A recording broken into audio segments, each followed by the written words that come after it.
हरिओम। आज 12 फरवरी 2025। हम लोग गीता के चतुर्थ अध्याय के आज लास्ट श्लोक है, 42 नंबर। कल हम लोगों ने 41 देखा था। भगवान ने ये चतुर्थ अध्याय जो ज्ञान योग नाम है,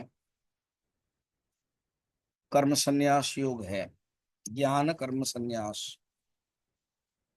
इसमें भगवान ने कर्मयोग को एक माध्यम बताया अंतःकरण शुद्ध का, और शुद्ध अंतःकरण में ही ज्ञान होता है। और ये जो मनुष्य के अंदर जो संशय है, जो अज्ञान है, ये दूर ज्ञान से ही संभव है। इस बात को कह करके भगवान 42 नंबर श्लोक में समापन कर रहे हैं। श्री भगवान उवाच तस्मादज्ञान संभूतम हृत्स्थं ज्ञानासिनात्मनः छित्त्वेनं संशयं योगम आतिष्ठोतिष्ठ भारत। तस्मात्, देयरफॉर। देयरफॉर का अर्थ ही है भगवान समापन करना चाहते हैं। देयरफॉर का अर्थ ही है भगवान कंक्लूड करते हैं। हम लोग मैथमेटिक्स में भी देखते हैं ना, देयरफॉर हो गया, therefore x is equal to 5। तो भगवान कहते हैं तस्मात् आत्मनः अज्ञानम संभूतम। ये जो मनुष्य के आत्मा के अज्ञान से उत्पन्न, अज्ञान संभूतम, हृत्स्थम, हृदय में जो है, ये बुद्धि में ही, हृदय में ही उत्पन्न होता है। तो ये जो हृदय में उत्पन्न होता है, ये अज्ञान, इस संशय को ज्ञान असी, असी माने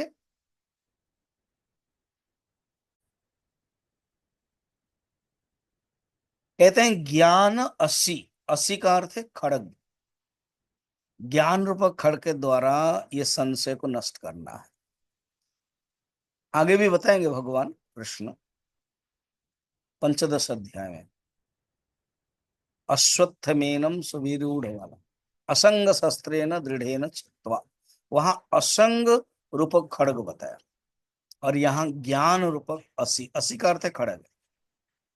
छित्वेन संशयम योगम आतिष्ठोतिष्ठ भारत। खड़ग छेदन करके सम्यक दर्शन का आत्म साक्षात्कार करके इस योग में तुम स्थित रहो। योगम आतिष्ठ, उत्तिष्ठ भारत। हे भारत, तुम उठो और तुम इस कर्मयोग करो, क्योंकि अर्जुन को भी कर्मयोग के लिए ही प्रेरित कर रहे हैं। ज्ञान प्राप्त करो और कर्मयोग करो। तो ये मान लो, जो संशय है वो अपना ही है, खुद का, अपने अंदर ही, कोई बाहर का नहीं। इस संशय जो अंदर है, उसको तुम ज्ञान के द्वारा ही दूर कर सकते हो, ये भगवान कहा। और योग मातिष्ठ, उस योग में तुम रहो। श्रीधर स्वामी ने अंतिम में, लास्ट में कहते हैं, पुम अवस्थादि भेदेन कर्म ज्ञानमयी दिधा निष्ठा उक्ता ये न तम बंदे शौरिम संशय संचिदम। शौरिम मने परमात्मा भगवान कृष्ण को सूर्यवंशी से शौरी, जो सर्व संशय छेदन करते हैं, उनको प्रणाम करते हैं। और अधिकारी दृष्टि से दो हो गया, एक है कर्मयोगी और एक है ज्ञान योगी। तो भगवान इसीलिए चतुर्थ अध्याय में कर्मयोग और ज्ञान योग दोनों ही बताया। इति श्रीमद् भगवत गीता सु उपनिषत्सु ब्रह्म विद्यायाम योग शास्त्रे श्री कृष्णार्जुन संवादे कर्म ज्ञान कर्म संन्यास योग नाम चतुर्थ अध्याय। परसों हम पंचम अध्याय देखेंगे। कल इसके कहानी विचार करेंगे, इसके कहानी पद्म पुराण के अंतर्गत जो कहानी है गीता महात्म्य, उसको हम देखें।